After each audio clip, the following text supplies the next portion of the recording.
প্রিয় ছাত্রছাত্রীরা, আজকে আমি তোমাদেরকে এই ভিডিওর মাধ্যমে ক্লাস 9-এর জীবনবিজ্ঞানের যে সমস্ত প্রশ্নগুলো দেওয়া হয়েছে থার্ড সামেটিভের জন্য অর্থাৎ তৃতীয় পর্যায়ের মূল্যায়নের জন্য 4 নম্বর স্কুলের পেজ নম্বর 363, সেখানে যে সমস্ত প্রশ্নগুলো আছে সমস্ত প্রশ্নের উত্তর আমরা আলোচনা করবো আজকে এই ভিডিওর মাধ্যমে। তোমরা ভিডিওটা শুরু থেকে শেষ অবধি অবশ্যই দেখবে এবং চ্যানেলে যদি নতুন হয়ে থাকে অবশ্যই চ্যানেলটাকে সাবস্ক্রাইব করে রাখবে পরবর্তী স্কুলগুলো প্রশ্নোত্তর পাওয়ার জন্য। এবং এর আগের যে স্কুলগুলো ছিল সেগুলোর প্রশ্নোত্তর আমরা আলোচনা করে দিয়েছি, তোমরা প্লেলিস্ট থেকে সেই প্রশ্নোত্তরগুলো পেয়ে যাবে। অবশ্যই সেই প্রশ্নোত্তরগুলো দেখে নিও তোমরা সেখান থেকে। আজকে আমরা এই 4 নম্বর স্কুলের প্রশ্নগুলো আলোচনা করব।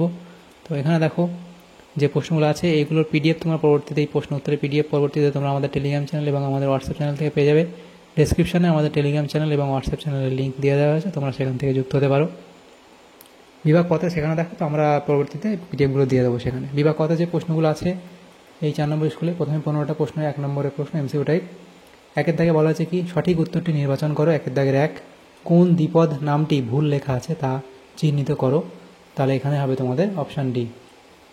এরপরে পদার্থ কোন গঠনটি সকল কর্ডাটা পর্বের প্রাণীদেহে উপস্থিত, তাহলে এটা হবে কি অপশান বি অর্থাৎ নোটোকর্ড। এরপরে প্রশ্ন ভুল সম্পর্কটি হলো, তাহলে ভুল সম্পর্কটি হলো এটা হবে যে প্রধান উদ্ভিদ দেহ লিঙ্গধর জিমনোস্পার্ম। এরপরে প্রশ্ন পদার্থ কোনটি শিবনলের বৈশিষ্ট্য নয়, সেটা হবে কোষ প্রাচীরে কূপ থাকে। এরপরে মানবদেহের সবচেয়ে বড় লসিকা গ্রন্থটি হল অপশান বি অর্থাৎ প্লিহা। এরপরের প্রশ্ন পদার্থ কোনটি শুক্রাণুর পুচ্ছ গঠনে সাহায্য করে, সেটা হবে অপশান বি অর্থাৎ সেন্ট্রিওল।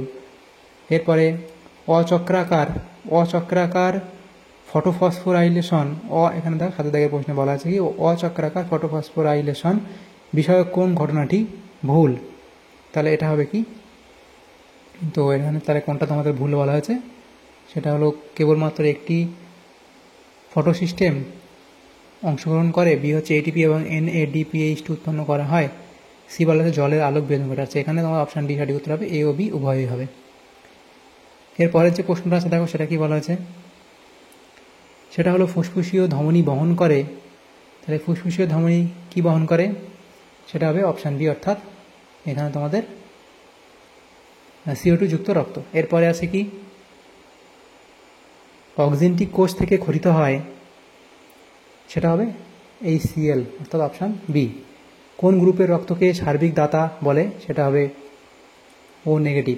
এরপরে প্রশ্ন পদার্থ কোনটি অ্যান্টিবডি সংশ্লেষ করে, তাহলে সেটা হবে প্লাজমা কোষ, অপশান এ।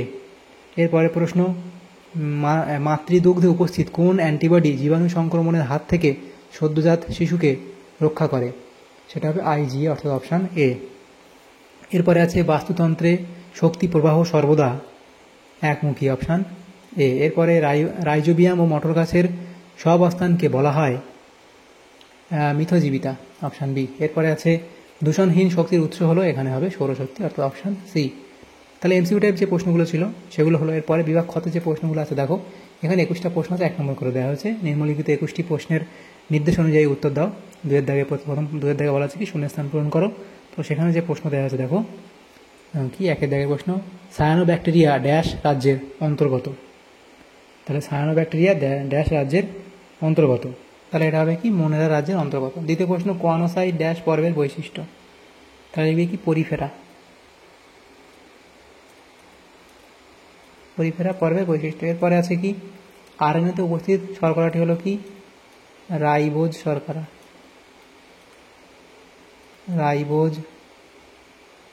শর্করা। এরপরে প্রশ্ন কেলভিন চক্র থেকে 1 অণু গ্লুকোজ নির্গমন করতে এটা হবে ড্যাশ বার চক্রটির আবর্তনের প্রয়োজন, তাহলে এটা হবে 6 বার। এরপরে রসভিত্তিক অনাক্রম্যতা সৃষ্টি করে বি লিম্ফোসাইট,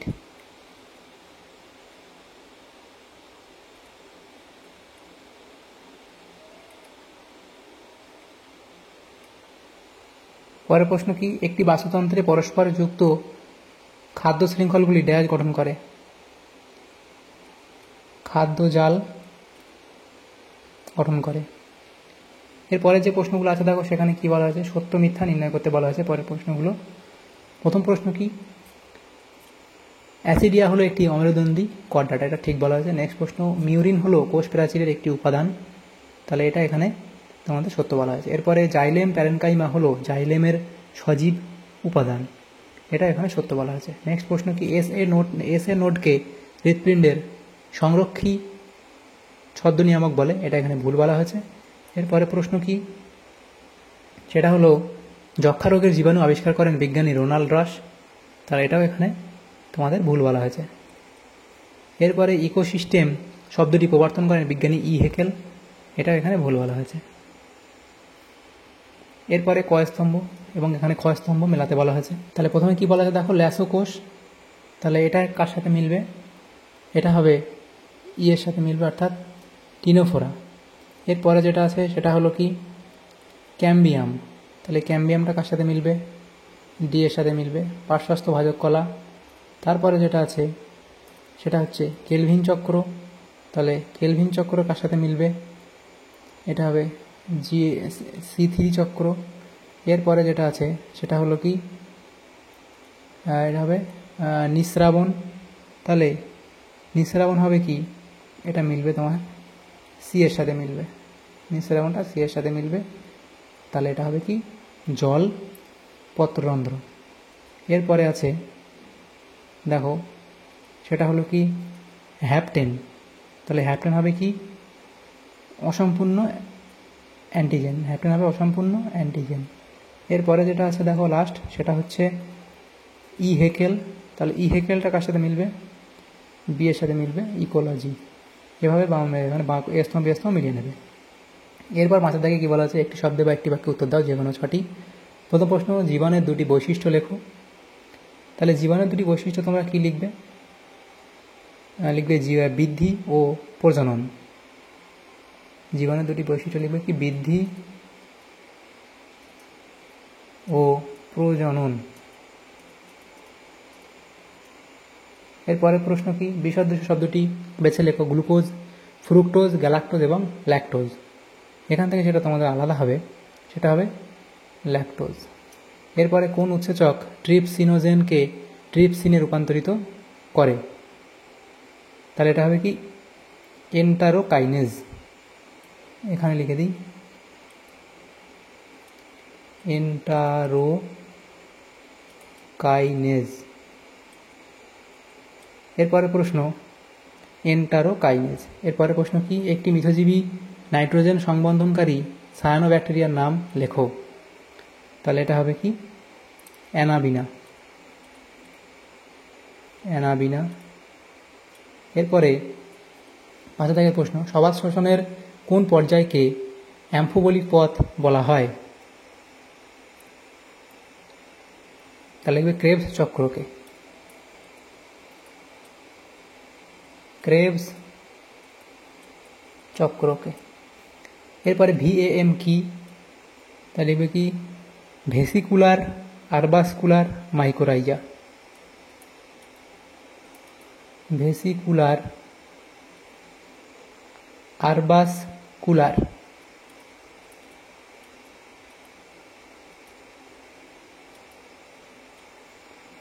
মাইকোরাইজা।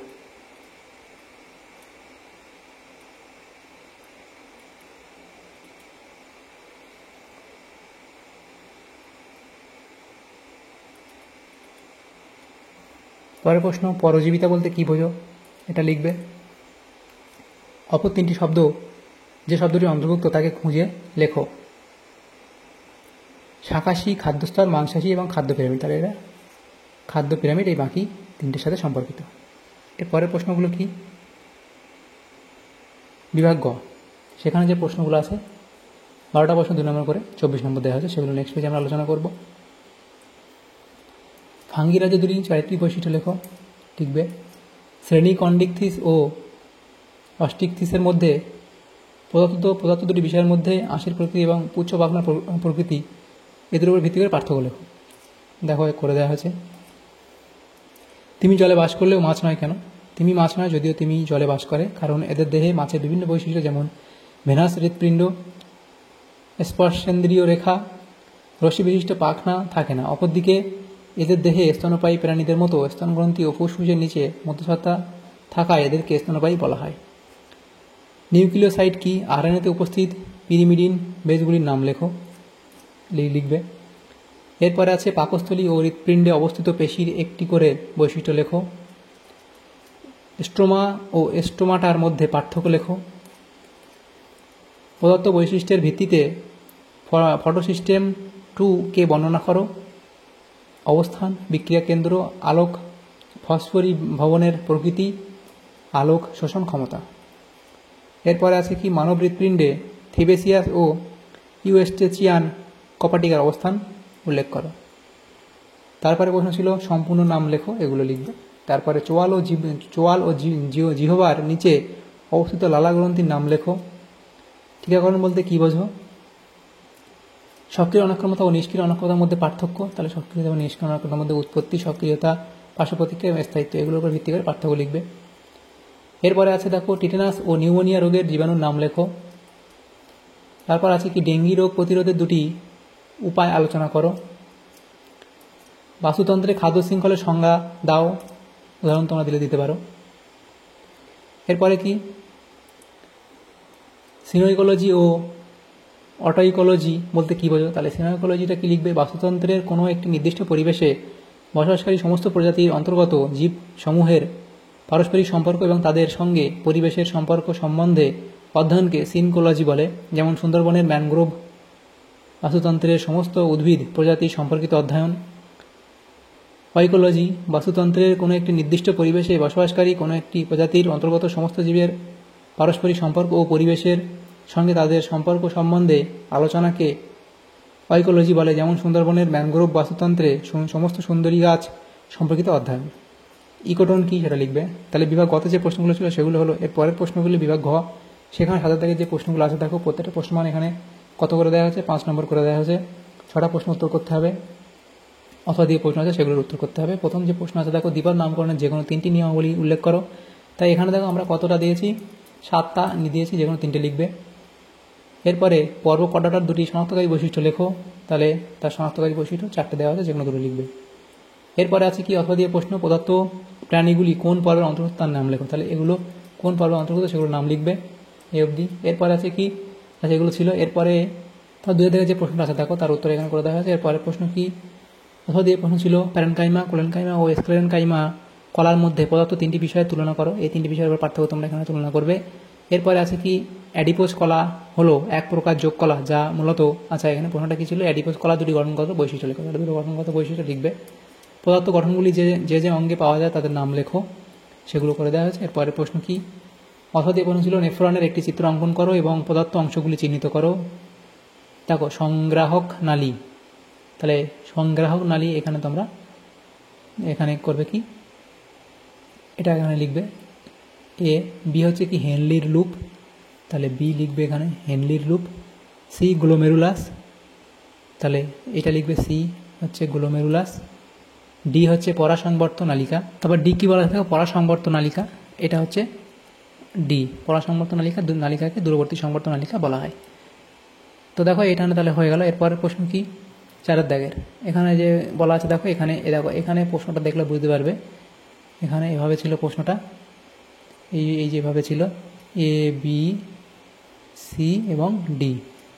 তো এগুলোর যে প্রশ্নটা দেওয়া ছিল সেটা উত্তরগুলো এখানে তোমরা করে নেবে, পরপর করে দেওয়া হয়েছে। এরপরে যে প্রশ্নটা আছে দেখো অথবা এই প্রশ্ন সালোক সংশ্লেষে আলোক নিরপেক্ষ দশায় সম্পন্ন 3টি পর্যায়ের নাম লেখো, মূত্র তৈরির ধাপগুলি লেখো। তাহলে এগুলো করে মূত্র তৈরির ধাপ এখানে তোমরা লিখবে। এরপরে আছে কি একটি আদর্শ অ্যান্টিবডির গঠন চিত্রসহ বর্ণনা করো। তাহলে একটি আদর্শ অ্যান্টিবডির গঠন চিত্রসহ তোমরা আলোচনা করবে। এরপরে আছে দেখো কি প্রশ্ন, সেটা হচ্ছে অথবা দিয়ে প্রশ্ন ছোঁয়াচে রোগ প্রতিরোধে ধৌতকরণের গুরুত্ব লেখো এবং যক্ষা রোগ প্রতিরোধের 2টি উপায় লেখো। তাহলে এটা লিখবে যক্ষা রোগ প্রতিরোধের 2টি উপায়। এরপরে প্রশ্ন কি বাস্তুতন্ত্রের শক্তি প্রবাহের 3টি পর্যায় লেখো। পপুলেশনের এস আকৃতির বৃদ্ধি লেখাটি সম্পর্কে লেখো। এরপরে প্রশ্ন দেখো যেটা বলা আছে কি অথবা দিয়ে প্রশ্ন বনসম্পদের অতিব্যবহার পরিবেশের পক্ষে কতটা ক্ষতিকারক বলে তুমি মনে করো। তাহলে এই পয়েন্টগুলো করবে।